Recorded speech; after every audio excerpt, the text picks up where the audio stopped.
बंदी छोड़ सतगुरु रामपाल जी भगवान की जय हो। सत्साई भाई और बहनों, आज दिनांक 22 जुलाई 2022 और महाराष्ट्र के पूना शहर में सात संगति के लिए हम सभी भाई बहन बैठे हुए हैं। और महाराष्ट्र के अहमदनगर से बहन ज्योति दासी आई हुई है, जो आपको अपना कोई अनुभव बताएगी। थोड़ा ध्यान से सुनने का प्रयास करें। बताओ बहन जी। सत साहेब बंदी छोड़ सतगुरु रामपाल जी भगवान की जय हो।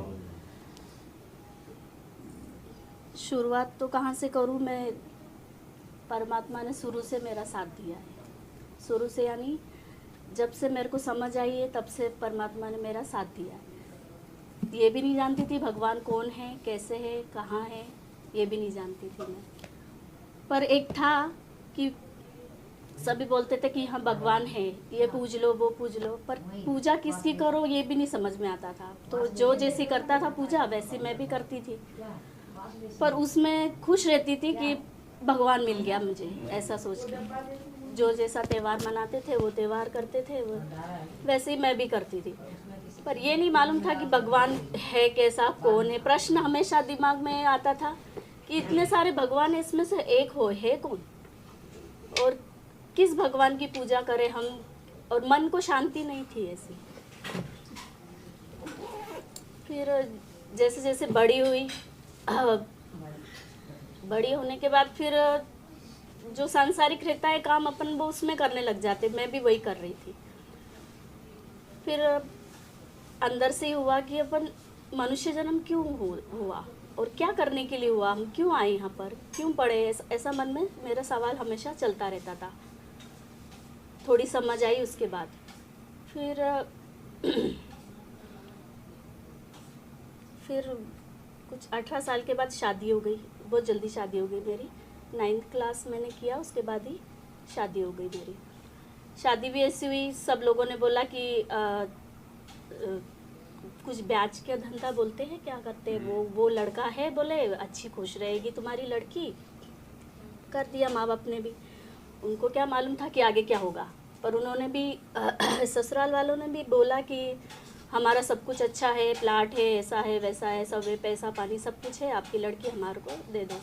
ऐसे ही हमारे जो भगत जी थे, वो भगत जी तो नहीं जगत वाले ही थे, पर उन्होंने भी ऐसा बोल के किया कि उनकी उम्र ज़्यादा थी और मेरी उम्र कम थी। लोगों ने शादी होने के बाद भी ऐसा लगा सबको कि नहीं क्या इतनी छोटी लड़की, तुम्हारी लड़की कहीं भग के जा रही थी क्या, जो तुमने इतने बूढ़े लड़के को कर दिया। सबने ऐसा भी बोला घर वालों को। बोले हमको नहीं मालूम क्या योग था इसका, वो चली गई माँ। मैं उस घर में गई, वहाँ पर उन्होंने क्या नहीं चढ़ाया, सब सोने से चांदी से भर दिया मेरे को, जिस शादी करके जब गई मैं। पर वहाँ के दिन जब पलटे तब मैं वहाँ पर पहुँची। उनका जैसा जो ब्याज का पैसा खाते थे तो उनका सब उल्टा हो गया मेरे जाने से। वहाँ पर उनको बाहर भरना पड़ रहा था। वो बोले छोटी वाली आई जब से हमारा घर चौपट हो गया। ससुराल में बहुत ही तंगी से दिन निकले, और वहाँ उनका घर भी किराए का ही था। जो प्लाट था उन्होंने लिया था, बोले शादी के बाद हम बनाएंगे, तो वो भी चला गया, बोले वो उसमें कर्जे में। ठीक है, वो भी मैंने सोच लिया कि ठीक है, वो होगा अपनी किस्मत में कुछ, तो हो रहा होगा अपने साथ। वो भी मुझे नहीं पता। फिर वहाँ पर भी भगवान ने मेरा बहुत साथ दिया। मैं भगवान में बहुत विश्वास करती थी, सभी भगवानों को पूजना, ये करना वो करना सब करती रहती थी, पर मन को शांति नहीं थी मेरे, बिल्कुल भी शांति नहीं थी। फिर जैसे फिर घर में सास ससुर ये सब धीरे धीरे एक एक जाने लग गए, तो बोली ये लड़की आई हैं जब से हमारा घर पूरा बर्बाद हो गया। बोले घर वाले सब ऐसे ही बोलते थे। मुझे भी नहीं पता कि मेरे जाने से ऐसा क्या हुआ वहाँ पर, मुझे ये नहीं मालूम। फिर जैसे जैसे ये सब हो गया, 2 बच्चे हो गए, दोनों बेटियां हैं मेरी। और फिर हमारे धीरे धीरे हमारे भगत जी बीमार होने लग गए। छोटी लड़की जब ज़्यादा बीमार होने लग गई ना, तब मेरे बिल्कुल समझ में आया। मेरी परीक्षा जैसे चलती रहती थी। वो जब 3 महीने की थी, जो 2 नंबर की लड़की, उसके टाइम पे बहुत बड़ा झटका लगा था कि मेरे को ऐसा बता दिया कि तुमको बहुत बड़ी बीमारी है। तो मैं बोली ठीक है, पर क्या है वो बीमारी वो नहीं मालूम चला था। जब 5 महीने की हुई और उसको बोल दिया था कि अब ये 3 दिन की मेहमान है, ये जो मेरे साथ आई है बेटी, उसको बोल दिया था 3 दिन के लिए तो आपकी बच्ची को खिलाओ पिलाओ, घर पे ले जाओ। मैं बोली ऐसे, मेरे अंदर विश्वास था कि इतनी जल्दी कोई बच्चा कैसे मर सकता है। मैं बोली 3 दिन की बीमार, ऐसे कौन से इतना डॉक्टरी कर रहे, इतनी दवाई गोली खिला रहे, उसको कैसे क्या बोल सकते हैं कि 3 दिन की नहीं। फिर मैंने वो जो भी गोली दवा दिया वो सब छोड़ी छाड़ी और मैं माँ के यहाँ लेकर आ गई उसको। वहाँ पर पता चल गया था कि उसको क्या बीमारी है, इसके पिताजी को, मेरे को, हम तीनों को पता चल गया था। फिर उसको हम लेके इधर पूना के हॉस्पिटल में आए। वहाँ पर उसको बताया पानी में, उसके छाती में पानी भर गया, निमोनिया उसके लास्ट स्टेज पे। बोले भगवान भरोसे। जिस आईसीयू में हम थे उस आईसीयू में भी उसको जो भी बच्चा जा रहा था सीधा बाहर निकल रहा था तो मर के ही निकल रहा था। तो मैं बोली मेरे को भी यही आईसीयू मिलना था क्या। मैं बहुत डर गई थी उस टाइम भी। 15 दिन इसको रखा, 1.25 महीना रखा था उसको वहाँ पर। जो भी बच्चा आ रहा सब मर के निकल रहे। मैं बोली अब इसकी बारी भी आएगी, पर पता नहीं अंदर से एक विश्वास था कि ये बच जाएगी। तो इसको लास्ट में 1.25 महीने के बाद इसको ऑक्सीजन से बाहर निकाल दिया और बोल दिया कि इसको गोली दवा दो, और 2-4 दिन रखा और फिर घर छोड़ दिया हमको। परेशानी तो वहाँ से हमारी और ज़्यादा दुगनी चालू हो गई थी जब इसके बारे में पता चल गया था हमको। वहाँ से हम लोगों की तीनों की गोली दवा ऐसी चल गई कि हमको ज़िंदगी भर गोली दवा ही खाना था। अब रोना तो बहुत आया कि भगवान ने हमको ही चुना, क्यों ऐसे मुश्किल के लिए। और ज़िंदगी भर बोले वो गोली खाना ही है तुमको, इसके अलावा तुम्हारा कोई इलाज है ही नहीं। अब मैं ठीक है, मैं बोली ये भी सहन कर लिया। मैं बोली ठीक है, मैं खाना है तो खाएंगे हम, पर जब तक जिंदा रहेंगे। अंदर से होता था कि गोली खाने से तो मर जाना अच्छा, पर नहीं, फिर पता नहीं अंदर से क्या होता था कि नहीं, क्यों मरना, जब जिंदगी दी है तो जिएंगे, भले कितना भी जीना। तो फिर गोली दवा खाते खाते दूसरी बार फिर ये बीमार हुई 8 साल में। तब इसके पिताजी, इसकी आंखें भी चली गई और इसकी आंखें जाने के बाद इसके पापा भी चले गए। वो 2012 में मेरे को छोड़ के चले गए थे। वो भी परेशान हो गए थे बहुत, किराए का घर था, 2 बच्चे, पढ़ाई लिखाई कैसे क्या करना, छोड़ के चले गए हम तीनों को। ठीक है, मैंने वो भी सहन कर लिया। मैं बोली उनका भी शरीर ऐसा हो गया था कि वो भी बीमार बहुत ज़्यादा थे। फिर वो जैसे ही छोड़ के गए, माँ लेकर आ गई यहाँ पर मेरे को। यहाँ पर भी इसको ये इतनी बीमार रही कि इसको यहाँ पर भी बोल दिया था, लास्ट टाइम में झटके ले रही थी। बोले ये 3 घंटे की मेहमान है, अगर बच जाएगी तो ठीक है, नहीं तो भगवान भरोसे। फिर मैं बोली फिर पूना लेके इसको भगी मैं। 3 घंटे का बोला तो मैं बोली 3 घंटे में तो पूना पहुँच जाएंगे हम। फिर उसी अस्पताल में, पूना के ससुन हॉस्पिटल में लेके गई उसको। वहाँ पर इसको फिर आईसीयू पे रखा। कैल्शियम की कमी बताई थी तब। फिर कैल्शियम की कमी बना, इसको पूरा सीटी स्कैन करना था। इसके शरीर में क्या हो रहा था क्या मालूम, 1 साल से दस्त कर रही थी। 1 साल दस्त को करता है क्या, इसको पानी जैसे दस्त चालू थे 1 साल। और इसकी हालत ऐसी हो गई थी, हड्डियाँ एक गिन लो शरीर की, पूरी शरीर की हड्डियाँ गिन लो, ऐसी हालत हो गई थी। लोग सब देखते थे ना इसको और मेरे को, तो बोलते थे ये बच्ची तो बचने वाली नहीं, तो भी माँ इसको चिपकाए चिपकाए घूमती रहती है। बोले माँ कैसी भी हो, बच्चा प्यारा रहता है उसको, ऐसा लोग ऐसे बोलते थे मेरे को। पर मैं उसको लेके मेरे को झटका जब लगा तब मैं इसको सीटी स्कैन बोलते हैं ना, करते हैं पूरे शरीर का, तब इसको 2 दिन इसको खाना खिलाया नहीं था, पानी भी नहीं पिलाया था।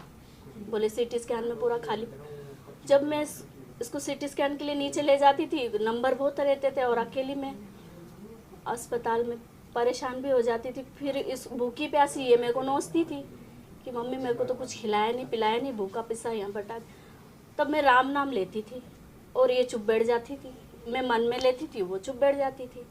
तो मैं बोली यार ये नाम राम नाम ले रही हूँ और ये शांति से बैठ रही है, नहीं ले रही हूँ तो चुप चिड़चिड़ कर रही है। तो मैं दिन भर जब तक सिटी स्कैन नहीं हुआ तब तक इस राम नाम लिया। अब वो मेरे को नहीं पता था वो राम नाम में क्या ले रही हूँ, बस वो लिया मैंने। और वो सिटी स्कैन हुआ, उसका पेट का पता चला, इसको पेट का टीबी हो गया था, पेट का टीबी। फिर वो उसके बाद फिर भी हम लोग वही चालू था इसका कि चालू, वो बोले इसका चालू रहेगा, बोले दस्त ये करती रहेगी, इसको गोली दवा चल रही है, हम लोग इसको देख रहे, बाकी तुम इसको गोली दवा इतनी थी कि गोली का जैसे पैकेट था उसका, और दिन में इतनी गोलियां खाती थी, सुबह से लेके शाम तक गोलियां ही खाते थे वो भी और मैं भी।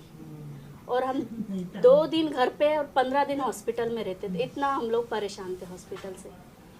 फिर ऐसे ही करते करते मेरी बहन का फ़ोन आया इंदौर से कि उसको डिलीवरी होने वाली थी, तो बोले तेरे बच्चे लेके यहीं आ जा, मेरे साथ रहे घर पे।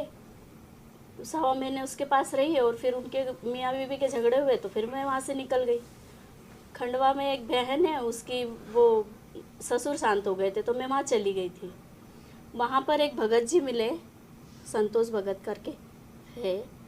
वो बोले कि बहन तुम इतना परेशान हो, इतना देवी देवता किया तुमने, इतने भगवान किए, एक बार हमारे यहाँ गुरुजी का सत्संग सुनने चलो। तो मैं बोली अब क्या, आस्था मेरी भगवान से पूरी मिट चुकी थी, क्योंकि मैं बोली भगवान है ही नहीं, विश्वास ही नहीं था पूरा। मैं लास्ट स्टेज पे चली गई थी, कहाँ भगवान को है ही नहीं, अभी नास्तिक जैसे होने वाली थी मैं पूरी। वहाँ पर मेरे को ये भगत भाई मिले और बोले कि तुमने इतना सब करा भगवान का, देवी देवता झाड़ फूक सब करा तुमने। मैं बोली मैं तो बहुत थक गई है कर करके। बोले एक बार सत्संग सुनने चलो। बोले ठीक है। मैं बोली अब इतना किया है तो लास्ट ये भी करके देख लेती हूँ, सत्संग सुनने चलती हूँ। तो बोले रविवार के दिन सत्संग है तो हमें चलना है, खंडवा से आगे है, 1.5 घंटे का रास्ता है, वो जगह का नाम नहीं याद, वहाँ है।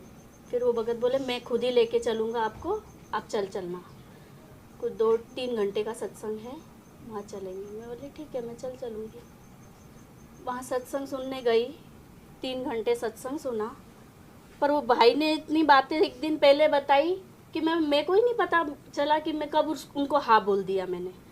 वो 1 घंटा तक मेरे को समझाते रहे कि ऐसा है, हमारे गुरुजी ऐसे है वैसा है। मैं सुनती रही, मैं बोली सब अपने अपने गुरुओं के बारे में बताते हैं तो ये भी बता रहे हो। उस टाइम उनके बताते बताते आधा घंटा मैं कहाँ खो गई थी मेरे को ही नहीं पता था। फिर लास्ट में मेरे मुँह से एक ही बात निकली, ठीक है मैं चल रही हूँ, कल सुबह ही आपके साथ चलूँगी। ट्रेन से मैं गई खंडवा, वहाँ से वो भाई के साथ 3 घंटे सत्संग सुना। वहाँ सुना तो मेरा तो पैर वहाँ से निकलने के लिए तैयार ही नहीं। वहाँ नामदान केंद्र था, वहाँ पर मेरे को तो जैसे किसी ने खींच लिया वहाँ पर। मेरे को बोले यहाँ से नाम लेके ही निकलना है तेरे को। मैं तो बोली अब भगत जी मेरे को तो कुछ नहीं मालूम, मैं तो यहाँ से नाम लेके ही निकलूँगी अभी।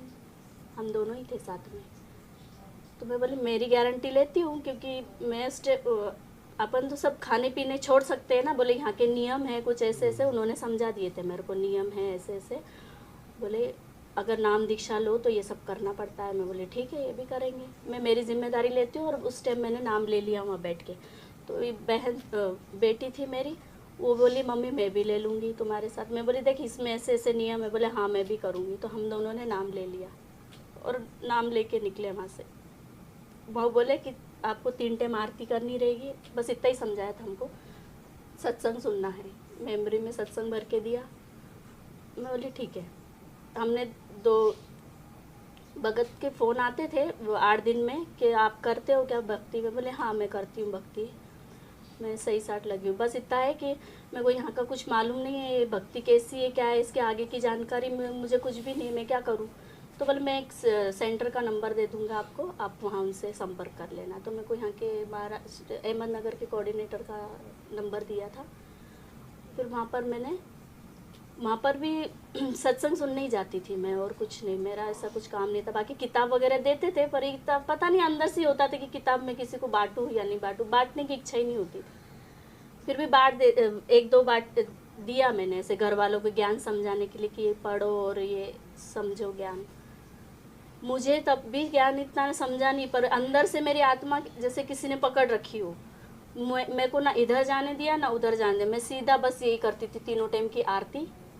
और उस बीच में इसका शरीर 3 महीने में ऐसा सुधर गया, चटनी रोटी खा के। जहाँ उसको इतना अच्छा अच्छा खाना खिलाती थी तब उसका शरीर नहीं बना, और चटनी रोटी घर में उसने 3 महीने खाए बैठ के, और 3 टाइम की आरती करी, और उसका शरीर ऐसा तैयार हो गया। और 10 तो हमको पता ही नहीं चला कि कब कहाँ गायब हो गए वो। मैं बोली भाई इसको तो ये शरीर में अलग ही हो गया। फिर भी मैं बोली ये होगा, ये भक्ति का ही कुछ होगा, क्योंकि उन्होंने सब बता रखा था कि भक्ति में बहुत चमत्कार होते हैं।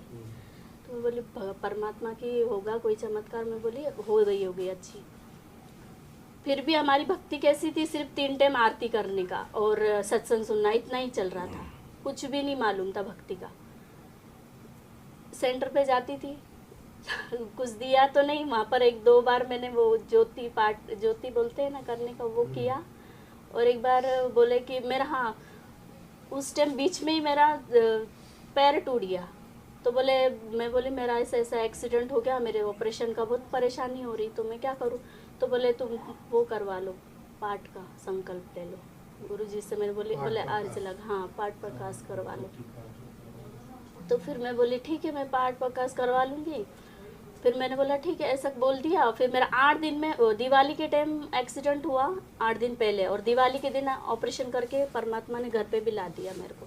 8 दिन में ससुन हॉस्पिटल में कभी इतना जल्दी ऑपरेशन नहीं होता, और दिवाली के टाइम तो पेशेंट लोगों को महीना भर वो लोग लटका के रखते, पर मेरा ऑपरेशन 8 दिन में हो गया और मेरे को घर पे लिया है। और ऑपरेशन भी ऐसा था, पूरा 6-7 घंटे का ऑपरेशन था पूरा। ये घुटना पूरा टूट गया है मेरा यहाँ से, और कटोरी को जॉइंट किया हुआ है, एल्यूमिनियम का तार लगा हुआ है अंदर। तो जब मैं, वो भी हो गया एक हादसा, उसके बाद भी मैं बोली मेरे साथ ऐसा हो क्यों रहा है, समझ में ही नहीं आ रहा। भक्ति तो मैं बोल रही सही साट है या नहीं, वो भी नहीं समझ में आ रहा। फिर धीरे धीरे जब मैं इधर घर में ही थी, घर में कलेश वगैरह चलता ही रहता था। तो फिर मेरे को धीरे से पता नहीं बहुत बड़ा कलेश हुआ, और परमात्मा ने जैसे मेरे को वहाँ से घर से निकाल के दूसरे घर में बिठा दिया। किराए का घर है, दोनों बच्चों को लेके अलग रहने लग गई मैं। वहाँ पर मैंने पवन दास जी के वीडियो सुने, अचानक वो वीडियो आने लगे। मैं बोली भाई ये सेंटर पे तो इतनी देर तक कोई बात करता ही नहीं, 5 मिनट बोलते हैं, 2 मिनट, 5 मिनट तो बहुत ज़्यादा हो गए, 2 मिनट बोलते हैं और रख देते फ़ोन, ये कौन इतनी बड़ी बात। तो फिर मैंने इनका सुना, सुनते मैं बोली अरे ये तो बहुत अलग ही ज्ञान है, और ये तो बहुत अलग ही बता रहे हैं। तो मैं बोली ये सही है। उस टाइम मेरे मन में हुआ। मैं वहाँ जिस जगह में रहती हूँ वहाँ पर बोलते प्रेत बाधा भी है, और वहाँ बोलते वो डेर रहता है ना, सांपों का डेर, वो तो पूरा जमा के बैठा था, एक बहुत पुराना था वहाँ पर बड़ा। मैं डर गई वहाँ पर, पहले दिन गई और दर्शन, वो लड़की को दिख गया। मैं बोली अब क्या करूँ, मैं तो डर गई, दोनों बच्चे लेके अकेली रह रही थी मैं। फिर मैंने वहाँ पर फ़ोन लगाया सेंटर पे, तो बोले ऐसा कुछ नहीं, तुमको होगा कुछ, बोले हम लोग इसके लिए कुछ नहीं करते, बोले तुमको दिख रहा होगा तो दिखेगा, और या तो फिर ज़्यादा परेशान कर रहा है तो मार दो, नहीं तो दूर कर दो उसको, ऐसा बोल। मैं बोली अब ये तो नहीं कर सकते अभी यहाँ पर। फिर वो हो गया, तब भी नहीं समझ में आया क्या हुआ। फिर वीडियो में सुनती थी, पहली बार वो वीडियो सुना था वो कौन से एरिया का था, गणेश भगत जी वहाँ पर थे, और भगत जी वहाँ पर भंडारा कर रहे थे। हाँ, तो गुजरात में ही उन्होंने नंबर दिया था इनका, मोबाइल नंबर गणेश भगत जी ने। तो फिर मैंने वो नंबर नोट कर लिया, और पहली साथ संगति मेरी बॉम्बे की थी, घाटकोपर की। वहाँ भी जाने के लिए मेरे को बहुत अड़चन हुई। हाँ, वहाँ पर मेरे जाने की बहुत अड़चन हुई। बड़ी वाली लड़की और हम तीनों का हो गया था रिजर्वेशन, वो बस का टिकट हो गया था बुकिंग। दिन में ही लड़की का मोबाइल फूट गया। वो बोली मम्मी मैं साथ संगति में जाने वाली नहीं ना, मेरा मोबाइल फूट गया, मैं वहाँ क्या करूँगी बैठ के, ऐसा बोल दिया। उसमें बोले साथ संगति है, चलना है अपने को, मैंने तेरा टिकट कर लिया है। बोले मेरा मोबाइल फूट गया। मैं बोले मोबाइल बनाने डाल दे। उसी दिन काम पे जाती हूँ कपड़े की शॉप पे, वहाँ से 7,000 रुपये लिए, 2,000 का उसका मोबाइल बनाया मैंने। फिर बोली मेरी सिम गुम हो गई, अब मैं नहीं आने वाली। रात को 8:30 बजे मोबाइल बना के लाई, बोलती मेरी सिम गुम हो गई। वहाँ मैंने पूरा ढूंढ दिया, वहाँ मिली नहीं मेरे को। 10:30 बजे बोलती है 11 बजे की 12 बजे की गाड़ी हमारी, और 10:30 बजे बोलती मैं नहीं आने वाली, पलंग पे सो गई। 11:30 बजे कि 11 बजे कोई आके वहाँ पर हमारे घर पे पास नल है, वहाँ पर बोले ये सिम बच्ची की पड़ी है, मेरे को मिली थी, वो ढूंढ रही है। अब कौन आके दे के गया वो नहीं मालूम, पर वो बोल के गए कि वो बच्ची ढूंढ रही थी, तो मैंने आके दिया। अब बोले कोई सफ़ेद कपड़े में था और दाढ़ी वगैरह थी, तो मैं बोली भाई कोई होगा जिसने देख लिया होगा। वहाँ पर जिसकी दुकान थी वो भी मोमेडियन ही था, मैं बोली हो सकता देखा होगा पर 11:30 बजे कोई सिम आके देगा इतनी सी नहीं देखा। और वो ये लड़की ने मना बोल दिया था साथ संगति के लिए, तो सिम मिल गई, वो तैयार हो गई। 11:30 बजे आके दी वो सिम मिली, और मेरे को वहाँ पर ही परमात्मा में बोली देखो परमात्मा को बुलाना है। पहली साथ संगति मेरी घाटकोपर की, वहाँ से फिर मेरा बोलते ना आत्मा का शुद्धिकरण जैसे धीरे धीरे होने लग गया। अंदर से आत्मा मेरी एकदम सुकून वो मिलता है ना, वो सब धीरे धीरे साथ संगति में आके। और मेरा घर में भी आज मैंने 10,000 की नौकरी छोड़ के मैं घर पे भक्ति कर रही हूँ, और घर कैसे चल रहा है वो परमात्मा ही जानते, परमात्मा ही करते सब। मेरा लड़की बॉम्बे में जॉब कर रही है, पर छोटी जो लड़की है उसको लेके हम दोनों अकेले भक्ति करते हैं घर में। घर भी किराए का ही है। परमात्मा ने अभी तक, और ये भी बात है कि जब ये एक्सीडेंट हुआ था तब मेरे को अंदर से प्रेरणा हुई थी कि ये नहीं पहनना है तेरे को। उसी टाइम मैंने सब निकाल दिया मेरा, और 2 साल भर बाद तो यहाँ अब साथ संगति में भी आ गया था कि पहनना है ही नहीं। मैं बोली मैंने 1 साल पहले ही छोड़ दिया ये सब चीज़। अंदर से ही हुआ, अभी भी अंदर से ही हुआ कि काम छोड़ दे। काम कर रही है तो भक्ति नहीं हो पा रही तेरी। बैठ गई, अभी 2 महीने से मैं घर पे ही हूँ, और परमात्मा घर भी चला रहे अच्छे से, और दया है परमात्मा की। आज अभी तक भी परमात्मा ही संभाल रहे हैं। बंदी छोड़ सतगुरु रामपाल जी भगवान। और गोली दवा हमारी छूट गई है। गोली दवा मैंने कब छोड़ी, पवन दास जी के जब वीडियो आया था वो चरणामृत का, उस टाइम तो ऐसे जैसे परमात्मा मेरे को अंदर से संकेत कर रहे कि तुझे गोली खाना ही नहीं है। मैं 2 महीने की गोली लाई थी, और गोली मैंने खाई नहीं, इसको भी नहीं दी और मैंने भी नहीं खाई। आज 8 महीने हो रहे हम एक गोली नहीं खा रहे, एक भी गोली नहीं खा रहे। और हम लोग दोनों लास्ट स्टेज पे थे, लास्ट स्टेज पे। वो 2nd लाइन पे थी, मैं 3rd लाइन पे थी। हम ICS पेशेंट है, ICS पेशेंट है, और ये बीमारी में कोई इलाज नहीं है, कोई इलाज की गुंजाइश नहीं। तो ये चमत्कार ये परमात्मा ने किया है मेरे साथ कि इतनी बड़ी जो बीमारी है उससे मेरे को छुटकारा दिलवाया। पवन दास जी की वीडियो देखे, साथ संगति से जुड़ी, तो मेरा ये आत्म कल्याण सब परमात्मा के विश्वास भी परमात्मा से साथ संगति से जुड़कर ही हुआ। और मेरे जो चल रहे थे, जो मेरे ऐसे भी झगड़े वगैरह जो भी चल रहे थे घर में, घर वालों का विरोध नहीं है ज्ञान से, तू तेरी भक्ति जैसी कर रही तू कर, पर वो उसमें भी थोड़ा सा चल रहा था ना कि वो काल प्रेरित हो रहते हैं ना वो भी, और अब जगत और भगत में तो अंतर रहता ही है। थोड़ा बहुत तो वही मेरे साथ था कि वो लोग मेरे को मैनेज कर रहे थे, पर किस तरीके से कि भाई इसका आदमी नहीं है, 2 बच्चे लेके पड़ी है तो ठीक है। पर एक दिन ऐसा आया कि परमात्मा ने मेरे को वहाँ से निकाल दिया, और आज 1 साल हो गया मैं अलग बच्चों को लेके अकेली रहती हूँ। विश्वास है तो परमात्मा सब कुछ करता है।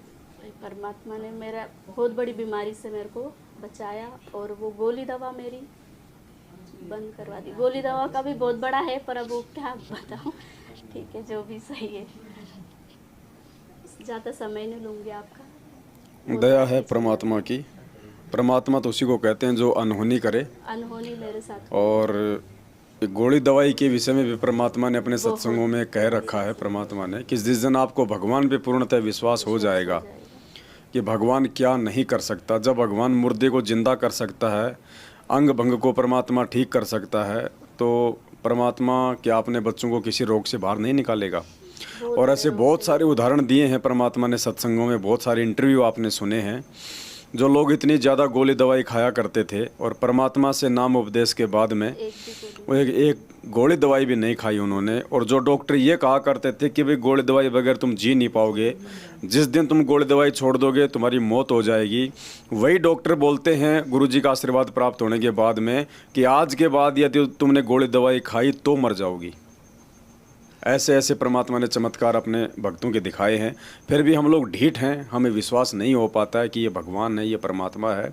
सत्संगों में भी गुरु जी ने स्पष्ट रूप से कह रखा है कि ये परमात्मा आत्मा और शरीर दोनों का डॉक्टर है।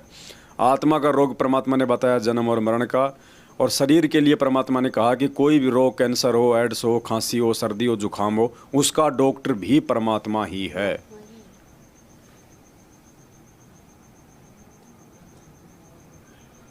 कि कबीर परमात्मा सब रोगों का वैद्य है। शरीर के रोग भी जो हमारे यहाँ लगते हैं और आत्मा के रोग का भी वो वैद्य है। आत्मा का रोग कौन सा है? जन्म और मृत्यु का। और शरीर के रोग हैं, किसी का खांसी होगी, किसी का कैंसर हो जाती है, किसी का अक्षय रोग हो गया, किसी प्रकार का कोई भी किसी प्रकार का रोग है, परमात्मा की भक्ति जाप से वो ठीक हो जाता है। तो ये परमात्मा आत्मा और शरीर दोनों का डॉक्टर है।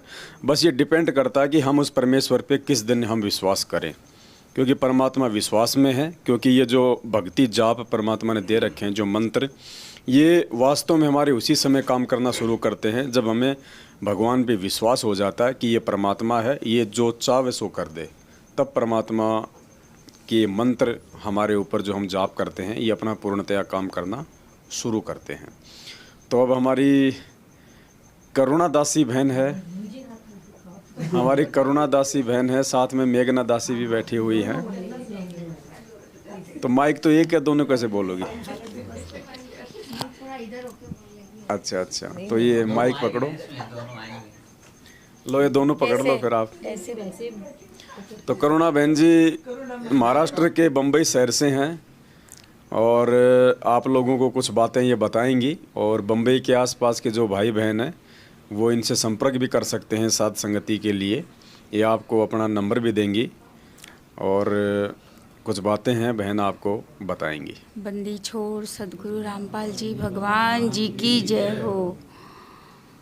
मैं करुणा दासी बम्बई से, वाशी नवी मुंबई से बोल रही हूँ। मुझे नाम लेके 3 साल हो गए। पहले मैं 1 साल तो मैनेजमेंट वालों से जुड़ी रही, मुझे पता नहीं चला पवन भाई का। जब मेरे पास आते तो मैं उनको कुछ बोलती तो बोलते बहन आप है ना पाठ प्रकाश करवा लो, सब बच्चों के नाम का, आपका, सबका। तो मैं उसको इकट्ठे पूरे पैसे पैक करके दे दिए और नाम लिख के दे दिया। मैं ठीक है सूरज भाई, आप है ना सबका पाठ प्रकाश करवा दो। और वो मेरे को प्रसाद ला के दे देते थे, पर प्रसाद मुझसे ना खाया नहीं जाता था। ऐसे होता था मेरे साथ में। बहुत कुछ हुआ, जब बोलो जब कि तुम बस पाठ प्रकाश करवा लो। ज्योति के लिए नहीं बोलते थे। और फिर मैं जुड़ी रही, कुछ फ़ायदा नहीं हुआ बस मैंने दुख ही दुख झेले। फिर जब एक बार मुझे पवन भाई का पता चला, वो भी मेघा बहन से पता चला फिर वो सूरज भाई मेरे घर पे आ गए कि वो मेघा बहन से बात मत करना, वो है ना गुरुद्रोही हो गई है, उसने पवन भाई के वीडियो देख लिए। तो मैंने सोचा अपने मन में क्या है ये बात, देख लिए तो मैंने सोचा ऐसे तो मतलब समाचार आते हैं, वो तो देखने चाहिए ना हमारे को समाचार, तो हमारे देश में क्या क्या हो रहा है, ये क्या गुरुद्रोही की बात कही। मैंने ऐसे मन में विचार किया और मैंने भी 4-5 वीडियो देख लिए पवन भाई के तो मैंने उनको बोला आपकी मीटिंग है आज तो मेरे को मेघा को बुला लिया मीटिंग में। और मैंने बोला मैंने देखा उसमें क्या है, ऐसे क्या कोई गुरुद्रोही हो जाता है क्या। मैंने तो 4-5 वीडियो देखे, क्या है हमारे देश में समाचार नहीं पता चले हमको क्या हो रहा है क्या नहीं, ऐसे कैसे हो जाएगा। बहुत सारे ऐसे तो मैंने बोले गुंडे हैं, फिर तो हम भी गुरुद्रोही हो गए उनके गुंडों के देख देख के। मैंने कुछ बोला नहीं आप गुरुद्रोही हो गए हैं। बोले ठीक है आपको ऐसे लगता है। तो बहुत सारी बातें ऐसे हुई, अभी इतनी बात तो मैं क्या बताऊं, पर उन बातों से मुझे पता चल गया कि ये पक्के चीटिंगबाज हैं, कुछ नहीं है इनके पास। ये सिर्फ एक अपना बिजनेस लेके बैठे हैं मैनेजमेंट वाले। 1% कुछ नहीं है इनके पास। मेरा तो भाई बहनों से यही बोलना है कि सब आओ और साथ संगति से जुड़ो, और आपको पता चलेगा कि साथ संगति में मालिक की भक्ति कैसे करनी चाहिए हमें। ये मैनेजमेंट वाले तो कुछ भी नहीं बताते हैं, बस आरती करो 3 टाइम, कैसे पूजा करनी चाहिए, कैसे पाठ करना चाहिए, कैसे हमें मर्यादा में रहना चाहिए, कुछ नहीं बताते। सब पवन भाई के वीडियो देखो और साथ संगति से जुड़ो और सब पता चलेगा आपको। और मेरे इतने फ़ायदे हुए जब मैं साथ संगति से जुड़ी। मैंने मालिक को 2 पर्ची डाली, 6 महीने पहले की बात है, कि मालिक मेरी बहू गई हुई थी ऐसे 4 साल से, कि मालिक ये वही आएगी क्या दूसरी आएगी, यही सही होके आएगी या दूसरी आएगी। मैंने 2 पर्ची डाली मालिक को, ऐसे मैं हमेशा डालती हूँ। तो वो 1 पर्ची उठाई मैंने कि यही आएगी, और वही आ गई। अभी 2 महीने हो गए हैं, मेरा घर इतना अच्छा चल रहा है और इतने अच्छे से रह रही है वो, बहुत अच्छे से। और हमारे में भी कुछ गलतियाँ थी, ऐसे तो है नहीं कि हमारे में नहीं है सारी उसमें हो। हमने में अपनी गलती सुधारी, मालिक ने सुधारी सब कुछ, सारी गलतियाँ हमारी, और अभी बहुत अच्छे से चल रहा है घर हमारा। तो मेरा भाई बहनों से यही कहना है कि आप साथ संगति से जुड़ो, सभी भाई बहन। और मेरा नंबर लिखो, मैं नंबर बता रही हूँ, 9820926650, करुणा दासी। आपको कोई भी बात साथ संगति से जुड़े करनी है तो मुझको फ़ोन करना आप, और मुझसे बात करो, ठीक है। सत साहेब बंदी छोड़ सतगुरु रामपाल जी भगवान जी की जय हो। नहीं थोड़ा अरे हमको तनिक नहीं, आज प्रेरणा नहीं हो रही, आज प्रेरणा नहीं हो रही।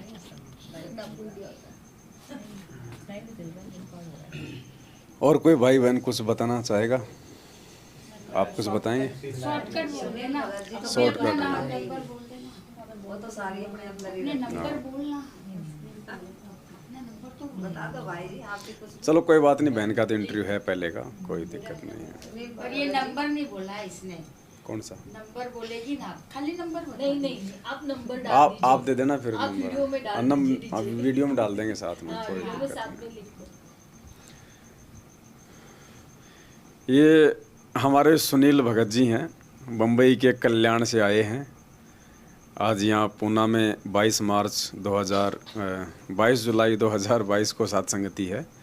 अभी हम लोग पूना महाराष्ट्र में बैठे हुए हैं। भगत जी आज यहाँ पे पहली बार आए हैं, तो भगत जी आपको कुछ बातें बताएंगे भक्ति मार्ग के विषय में, कैसे परमात्मा की जानकारी हुई, कैसे परमात्मा से जुड़े, कैसे इन्होंने सतलोक आश्रम मैनेजमेंट हरियाणा के वहाँ से नाम दीक्षा ली, फिर कैसे इनको साथ संगतियों का पता चला, और आज ये शायद अपनी पहली साथ संगति में यहाँ पे आए हैं अपनी भक्तमती के साथ में इनका एक बच्चा है जो इनकी गोद में है। तो भगत जी आपको कुछ बातें बताएंगे, थोड़ा ध्यान से सुने। सत साहिब। कोई बात नहीं, ऐसे बैठे रहो, बोल दो आप, थोड़ा सा यूँ रखना पास में। ये रखो पास में। अरे कभी बोला नहीं भगत जी। अरे भले, अरे क्या हाथ में लगा लो।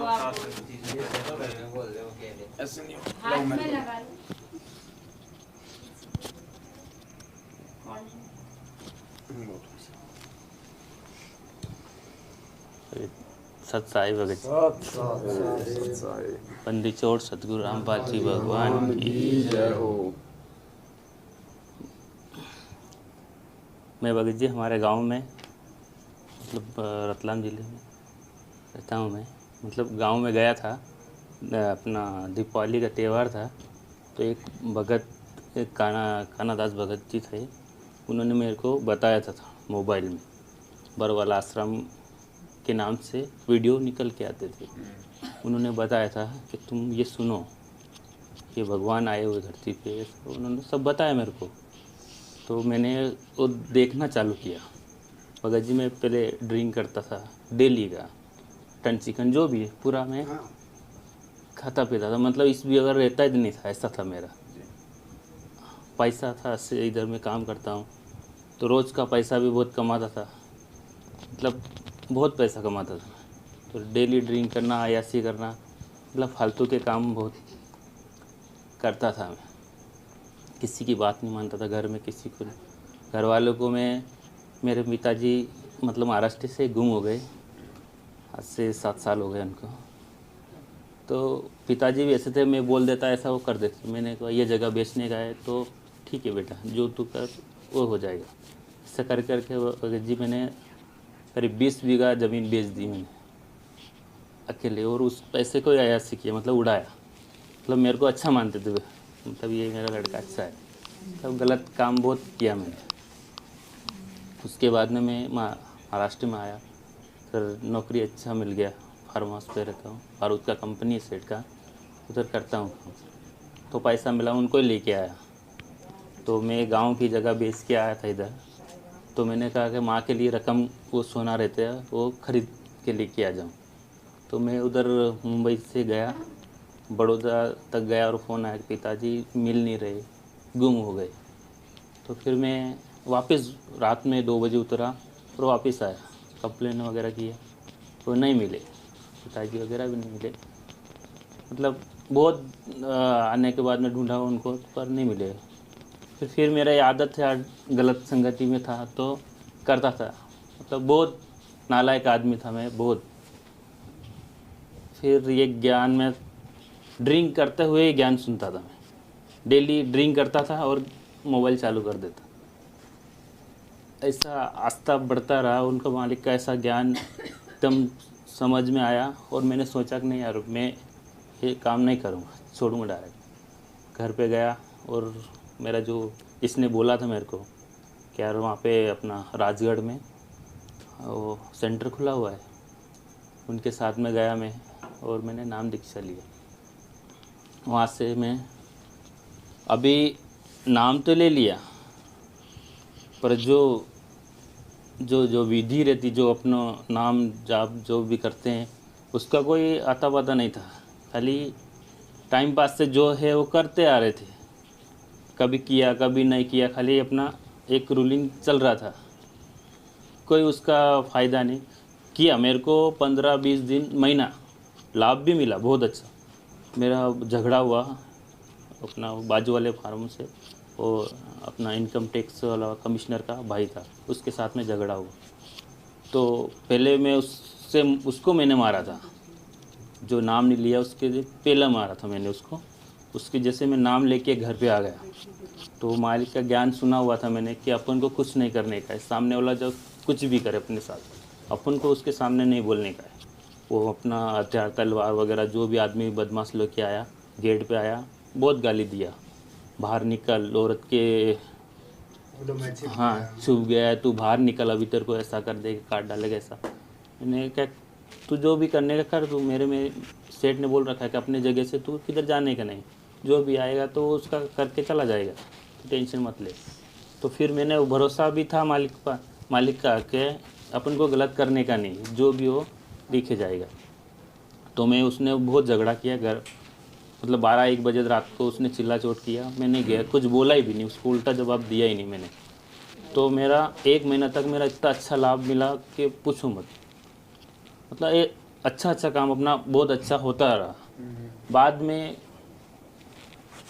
नहीं तो आरती 3 टाइम की भी नहीं कर पा रहा था मैं, शाम को संध्या आरती कर लेता था और बीच बीच में छोड़ भी देता था ऐसा। और आपका वीडियो देखता तो मना बोल रखा था कि उनको वीडियो तो देखना ही नहीं था। नहीं मतलब आपने वीडियो देखने के बाद उनसे बात करी थी, या उन्होंने पहले बोल दिया कि कोई पवन दास उसका वीडियो नहीं देखना? उन्होंने पहले ही बोल दिया था मेरे को, जब नाम लिया उस समय? हाँ, मतलब जैसे नाम साथ में पुस्तक देते हैं भगत जी।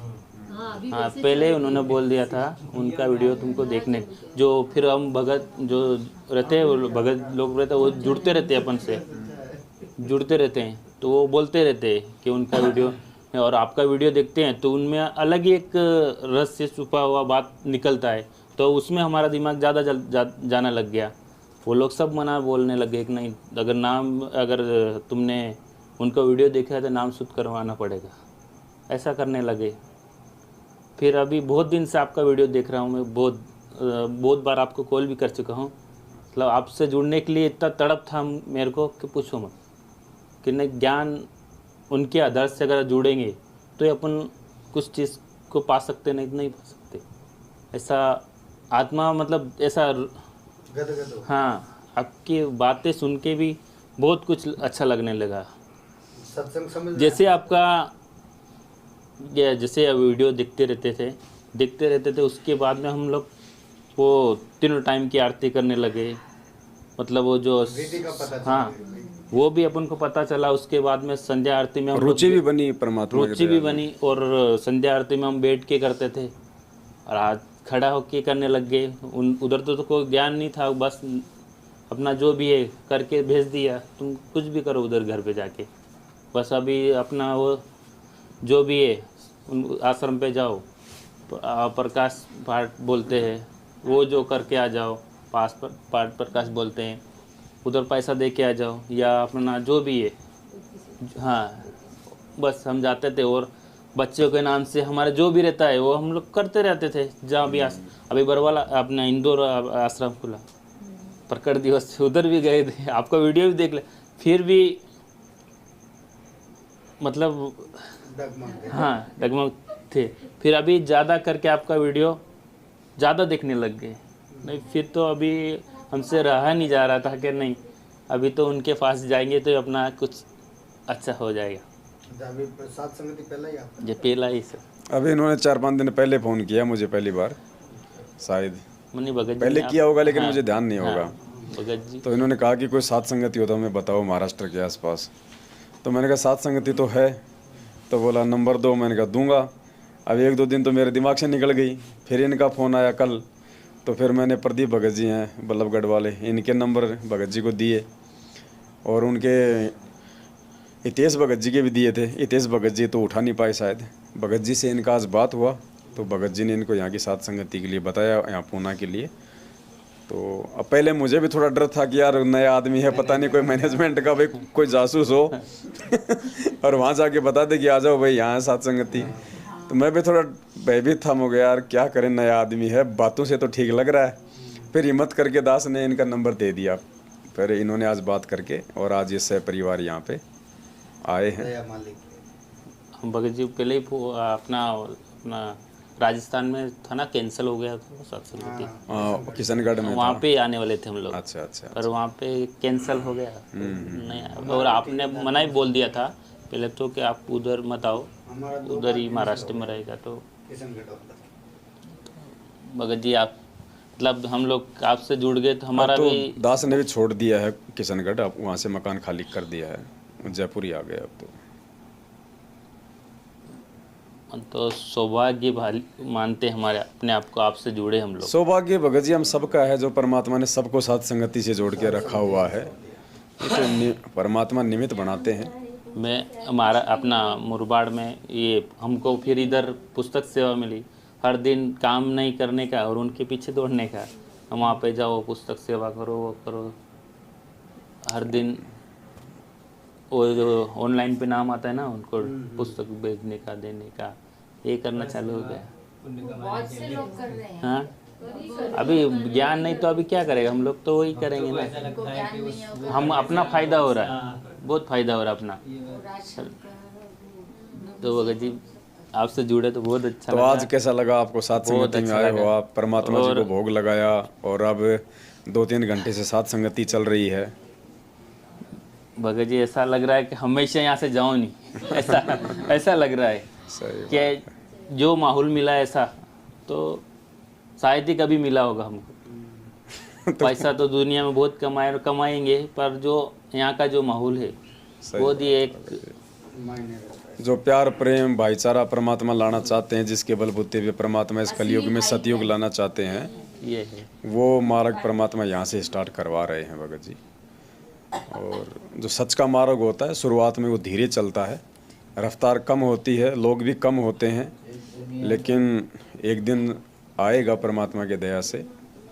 हर जगह सात संगतियाँ होंगी, हर जगह परमात्मा के ऐसे बच्चे होंगे। शुरुआत में परमात्मा भी जब सत्संग करते थे तो हम देखते हैं आज उनके वीडियो कहीं सामने कोई 20 लोग बैठे हैं, 5 लोग बैठे हैं, लेकिन मालिक तो मालिक है, उनको पता था कि आगे चल के क्या होगा। तो ऐसे ही इस हद का मार्ग है भगत जी। भगत जी, एक बार गुरु जी का सपना है मेरे को, ये लड़का मेरे साथ में जी। और जैसे कि अभी गुरु जी को पहले ही जेल में चले गए थे तो मारने का बोल रहे थे, वो भगवान छुड़ा था, ऐसा वैसा बोल रहे थे। तो ये लड़का मेरा अकेला मेरे साथ में, तो मैंने इसको छोड़ दिया। मैंने कि नहीं, मेरे गुरु जी को कोई मारेगा तो मैं उनके साथ जाऊं, पहले ये तो मिल जाएगा मेरे, तो गुरु जी के साथ जाऊं, कोई आएगा तो मैं पहले उनसे ये करेगा। ऐसे अकेले आए गुरु जी, तो गांव वाले लड़के ऐसा बोल रहे कि ये ऐसा करता है, मतलब भगवान को छुड़ाता है, ऐसा देवी देवताओं को छुड़वाते हैं। हाँ, तो इनको मारेंगे हम लोग। अच्छा। तो ये मेरा लड़का अकेला था मेरे साथ में, तो मैंने इसको छोड़ा। मैंने कहा इसको छोड़ देता हूँ पहले गुरुजी के पास, ये गुरुजी नहीं आए इधर और मैं जाएगा उनको, मतलब कुछ बोलेगा तो मैं आगे बोलेगा। हाँ, गुरुजी से पहले मैं संभालूंगा गांव वालों को। हाँ, ऐसा सोचा मैंने सपने में, मतलब ऐसा मतलब कोई कुछ नहीं बोला। हाँ, ऐसा इसको छोड़ दिया मैंने, फिर वापस ये मिल भी गया। सपने में आए थे गुरु। ये भाव चेक करता है ना परमात्मा, हम कितने समर्पित हैं परमात्मा के प्रति। भाव चेक करता है भगत जी, चाहे वो सौपन हो चाहे हकीकत हो, परमात्मा चेक करता है भगत को।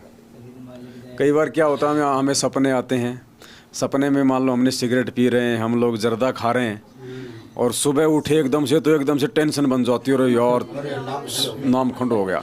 फिर 5-10 मिनट बाद में थोड़ा सा वो नशा उतरता है सपने का, अरे यार वो तो सपना था। फिर मन में शांति सी आती है कि बच गए बच गए बच गए। तो ये जो भय है ना, ये भय परमात्मा चेक करता है कि वास्तव में इसको कोई चिंता है कि नहीं है मर्यादा टूटने की। तो ये रिहर्सल होती है हमारी, चाहे सपना हो चाहे हकीकत हो भगत जी। तो आज हम वो गलतियां नहीं कर सकते हैं जो भक्ति मार्ग की हैं। और अगर अभी तो गलती कर ही नहीं सकता, ऐसा हो गया, मतलब पता दृढ़ता हो गई कि पूछो मत, कभी भी भूखे सो जाएंगे पर कभी गलत मार्ग पे नहीं जाएंगे। दया परमात्मा की। और अब मैं तो ये सोचता हूँ भगत जी कि आप कैसे लड़ लेते हो इन लोगों से, कसम से भगत जी ऐसा सोचता हूँ। लड़ कहाँ रहा है भगत जी? कसम से भगत जी, हर आपका वीडियो देखते तो आप निसंतोष बात करते किसी सामने, मतलब वीडियो निकालते हो तो कभी भी ना डर के एकदम डंके की चोट बात करते हैं।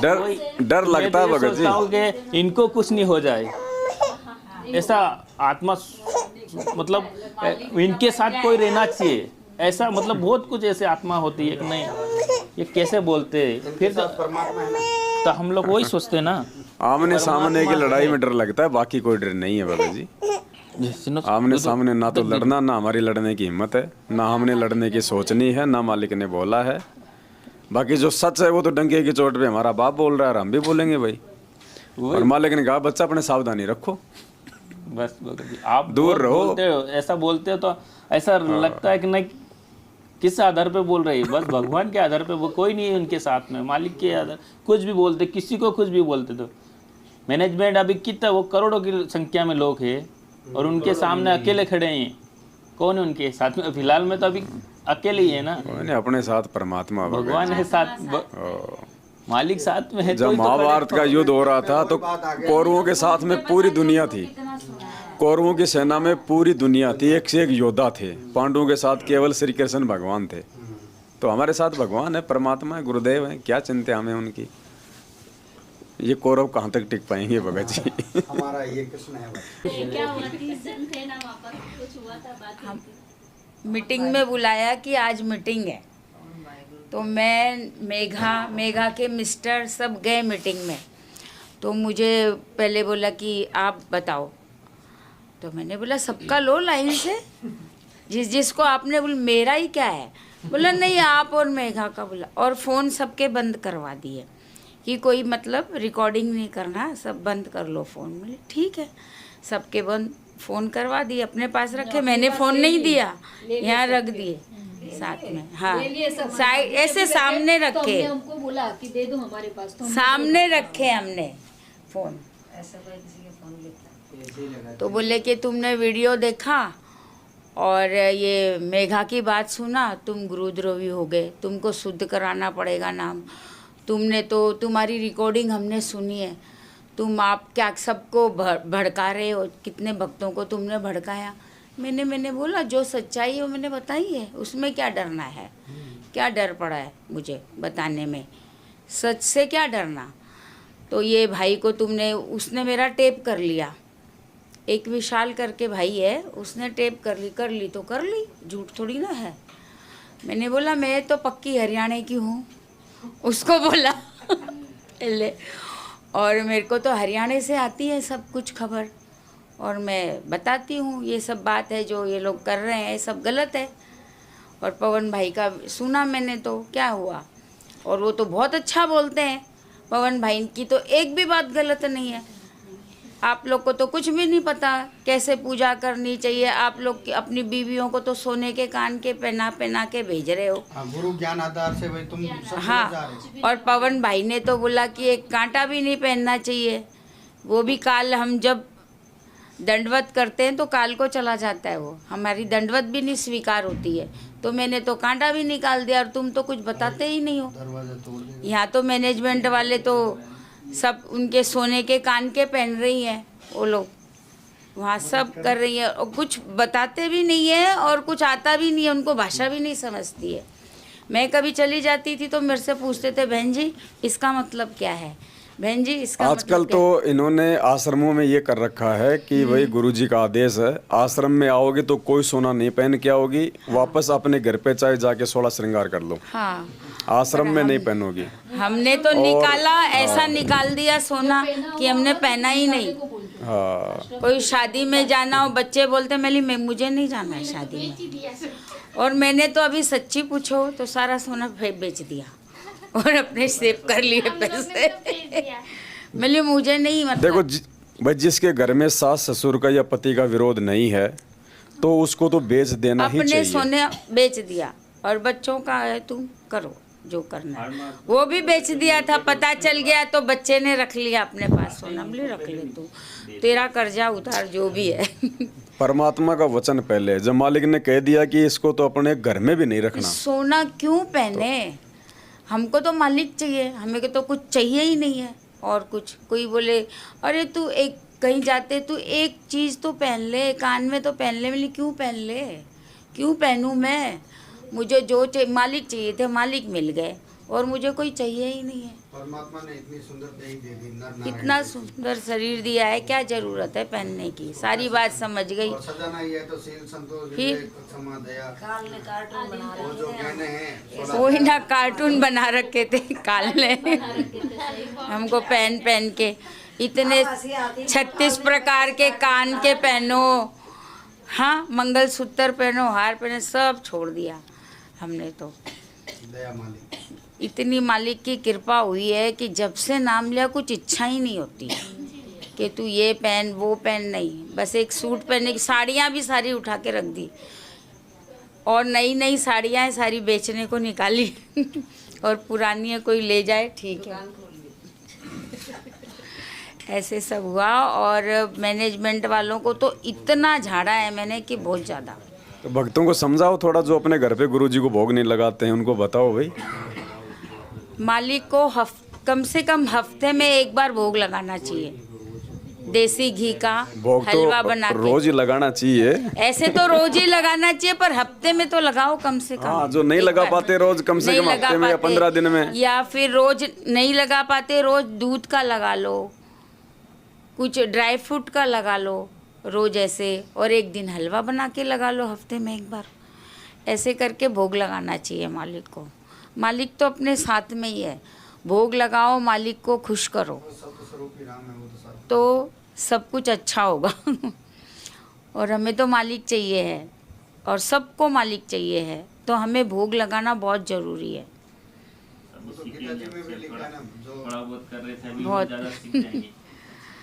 सत साहेब बंदी छोड़ सतगुरु रामपाल जी भगवान जी की जय हो। तो सत्साई भाई और बहनों, दया परमपिता परमात्मा की आज 22 जुलाई 2022 को शुरू हुई और रात्रि के 2:30 बज रहे हैं। 23 जुलाई 2022 हो चुकी है। आज पूना महाराष्ट्र की ये सात संगति थी जो परमात्मा जी संपन्न करवाने जा रहे हैं, और ऐसे ही आगामी दिनों में परमात्मा रजा बख्शेंगे। हर दूसरे तीसरे दिन भगत भाई बहनों के घरों पे जा के ज्ञान आधार से उनकी थोड़ी बहुत जो शंकाएं होंगी अध्यात्म को लेके वो भी दूर की जाएंगी और उनको परमात्मा की यथार्थ भक्ति विधि से सबूतों के साथ दिखा दिखा के जोड़ा जाएगा। सबके घर में एकमात्र परमात्मा सतगुरु रामपाल जी भगवान का ही फ़ोटो लगवाया जाएगा, चाहे वो दीवार हो चाहे उनका दरबार हो, और सभी को परमात्मा जी को भोग लगाने की जो विधि है वो बताई जाएगी। सभी को डायरेक्टली परमात्मा से ही जॉइंट किया जाएगा, परमात्मा से सीधा संपर्क करवाया जाएगा। और जो गुरु और गोविंद की हमने घरों में फ़ोटो लगा रखी है उनमें से हमने समझना पड़ेगा कि वास्तव में वो गोविंद गुरु कौन है। सतगुरु रामपाल जी भगवान है और उन्हीं के आशीर्वाद से और उन्हीं की भक्ति से हमारा आत्म कल्याण होगा, दूसरा कोई रास्ता नहीं है। तो ये आज की सत्संगति थी यहाँ की, परमात्मा ने संपन्न करवाई। आगे भी आपको इसी प्रकार से सत्संगतियाँ सुनने और देखने को मिलती रहेंगी। और आप भी कोशिश कीजिए भाई बहनों को अपने स्तर पे समझाने की, जो आपके संपर्क में हैं, अड़ोस पड़ोस में हैं, गांव के आसपास हैं। आपकी भी जिम्मेदारी बनती है, क्योंकि देखो एक बार में हो सकता है वो आपकी बातों को स्वीकार ना करे, लेकिन आप उसके संपर्क में रहेंगे, थोड़ा समझाते रहेंगे तो ठीक का समय है। वो भी परमात्मा की आत्मा है, भ्रमित कोई भी हो सकता है, लेकिन हम थोड़ा समझाएंगे प्यार प्रेम से तो वो भी समझेंगे। सबको भगवान चाहिए, सबको परमात्मा चाहिए। हम भी पहले इसी गफलत में थे, इसी मैनेजमेंट के साथ में थे, इसी के फर्जी आदेशों को गुरुजी का आदेश मान के चलते थी। मेरे घर पे तो इन्होंने नामदान केंद्र तक खोल के मुझे कालजाल में फंसाने की पूरी तैयारी कर रखी थी। वो तो मालिक ने मेहर बख्शी, जो 2 महीने बाद ही मेरे घर पे पुलिस आ गई और वहाँ से नामदान केंद्र हट गया, वरना मैं भी आज इन्हीं की चापलूसी कर रहा होता, मैं भी अपने कहीं न कहीं कोई कर्म फोड़ रहा होता। तो यही विनती है सभी भाई बहनों से, सभी ज्ञान को आधार बनाएं, ज़्यादा से ज़्यादा साथ संगतियों से जुड़ें और परमात्मा को प्रसन्न करने का हम प्रयास करें। सत्साहिब बंदी छोड़ सतगुरु रामपाल जी भगवान, सत्साहिब।